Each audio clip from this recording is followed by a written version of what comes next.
কবরস্থানে প্রবেশ করেই সামনে একটি দৃশ্য চোখে পড়ল। দেখতে পাচ্ছেন দুজন ব্যক্তি এখানে সালমান শাহর কবর পরিষ্কার পরিচ্ছন্ন করিতেছে।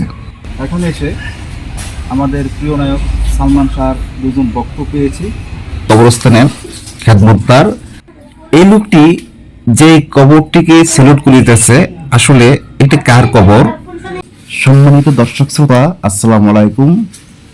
আজকে আমরা চলে এসেছি হযরত শাহজালাল রহমতুল্লাহ আলাইহির মাজারে। আমি এখন দাঁড়িয়েছি হযরত শাহজালাল রহমতুল্লাহ আলাইহির প্রধান ফটকের সামনে, এবং এখান থেকে আমি চলে যাব হযরত শাহজালাল রহমতুল্লাহ আলাইহির মাজার জিয়ারত করার জন্য। দেখতে পাচ্ছেন এটা হলো মাজারে যাওয়ার সিঁড়ি। এই সিঁড়ি বেয়ে উপরে গিয়ে আমরা মাজার জিয়ারত করব। আমি এখন সিঁড়ির উপরে দাঁড়িয়ে আছি। এখন আমি এই পথ দিয়েই হযরত শাহজালাল রহমতুল্লাহ আলাইহির মাজারে প্রবেশ করব। দেখতে পাচ্ছেন কত মানুষ মাজার জিয়ারত করে যাচ্ছে এবং আসতেছে। এখন আমি প্রবেশ করব হযরত শাহজালাল রহমতুল্লাহ আলাইহির রওজায়। আমি চলে এসেছি। এখন এখানে দাঁড়িয়ে কিছুক্ষণ দোয়া করব এবং মাজার জিয়ারত করব। মাজার জিয়ারত করেই এখন আমি প্রবেশ করেছি হযরত শাহজালাল রহমতুল্লাহ আলাইহির যে কবরস্থান, সেই কবরস্থানে প্রবেশ করেই এর দক্ষিণ পাশে দেখতে পারবেন আমাদের স্বপ্নের নায়ক, প্রিয় নায়ক, সকলেরই অন্তরে এখনো যিনি বিরাজ করিতেছেন, সেই স্বপ্নের নায়ক সালমান শাহর কবর। কবরস্থানে প্রবেশ করেই সামনে একটি দৃশ্য চোখে পড়ল। দেখতে পাচ্ছেন দুজন ব্যক্তি এখানে সালমান শাহর কবর পরিষ্কার পরিচ্ছন্ন করিতেছে।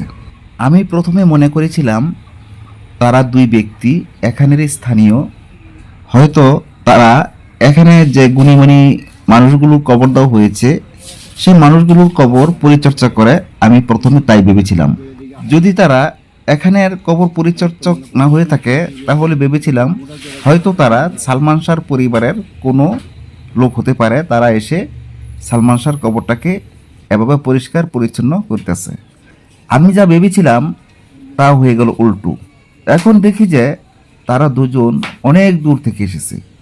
তারা দুই ব্যক্তি এমনই সালমান ভক্ত যে ভাষায় প্রকাশ করার মতো নয়। তারা দুজন সালমান প্রেমিক, সালমান ভক্ত। তারা এখানে এসে সালমান শাহর কবরটাকে পরিচর্যা করিতেছে। এবং কেন করিতেছে? তারা তো সালমান শাহর কোনো পরিবারের লোকজন নয় এবং কোনো আত্মীয় স্বজনও নয়।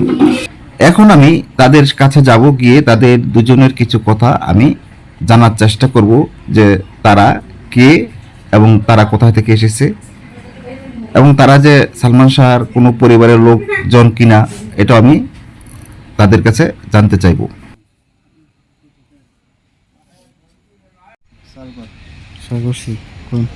সম্মানিত দর্শক শ্রোতা, আপনারা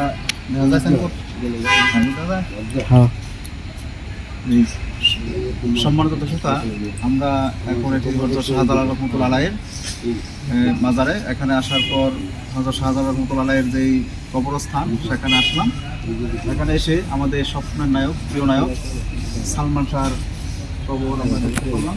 এখানে এসে আমাদের প্রিয় নায়ক সালমান শাহর দুজন বক্ত পেয়েছি। আমাদের এই বক্ত দুজন এসে দেখলাম কবরটাকে পরিচর্যা করিতেছে। আপনাদের বাসা কোন জায়গায় বলতে? নারায়ণগঞ্জ, না? ওনারা ঢাকা নারায়ণগঞ্জের ছেলে। নারায়ণগঞ্জ থেকে কত দূর সিলেটের মাটিতে এসেছে সালমান শাহর কবরটা দেখার জন্য, এবং এখানে এসে দেখলাম তার এতই অন্ধভক্ত যে এই সালমান শাহর মৃত্যুর পর থেকে এখানে আসার পরই ওনারা দেখতে পেলাম যে কবরটাকে পরিচর্যা করে পরিষ্কার করতেছে। এখন আমিও কিন্তু এসেছি দূর থেকেই, নরসিংদী থেকে এসেছি। আর তাদের সাথে আমার দেখা হলো, এসে দেখলাম যে কবরটাকে খুব সুন্দর করে পরিষ্কার করে গেছে। আর যারা যারা এখানে সালমান শাহর কবর দেখতে চান অবশ্যই হযরত শাহজালাল রহমতুল্লাহ আলাইহির রওজার পশ্চিম পাশে যে কবরস্থান, এই কবরস্থানে দেখতে পাবেন সালমান শাহর কবর। এখানে আসলেই তাকে লোকেশন দিয়ে দিবে, যারা এখানে আসে, এখানে পরিচর্যা করে, যারা খেদমতদার আছে তাদের কাছে বললে এটা দেখাই দিবে। এই কবরস্থানে অনেক গুণীমানী মানুষের কবর দেওয়া হয়েছে। দেখতে পাচ্ছেন একজন হুজুর, এই লোকটি হলো এই কবরস্থানের খেদমতদার।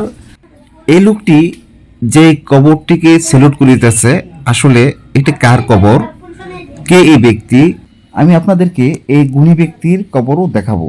কে এই ব্যক্তি, কাকে সেলুট করেছে এই হুজুর। জগতের আমাদের পছন্দ নায়ক এবং সেরা নায়ক সালমান শাহ, তার কবর আমরা দেখতে এসেছি।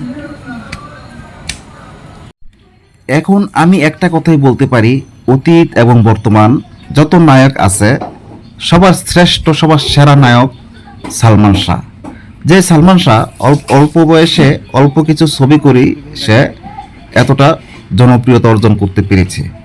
স্বপ্নের নায়ক সালমান শাহ জীবিত থাকতে অল্প দিনে যে জনপ্রিয়তা অর্জন করেছে, মৃত্যুর 28 বছর পরও সে আজও জনপ্রিয়তার শীর্ষে। কিছুক্ষণ আগে যে কবরটিকে সেলুট করতে দেখেছিলেন, এই হলো সেই কবর। যিনি হলেন মুক্তিযুদ্ধের সর্বাধিনায়ক, গণতন্ত্রের অতন্ত্র প্রহরী বঙ্গবীর জেনারেল মোহাম্মদ আতাউল গনি ওসমানী। আর এখানে যে লোকটি সেলুট করেছিল ওনাকে জিজ্ঞাসা করার পর উনি বললেন এই কবরটি নাকি জেনারেল ওসমান গনির মায়ের কবর। In memory our dear mother Jobeda Khatun. আজ এই পর্যন্তই। আগামী নিত্য নতুন ভিডিও নিয়ে আপনাদের সঙ্গে হাজির হব। আল্লাহ হাফেজ।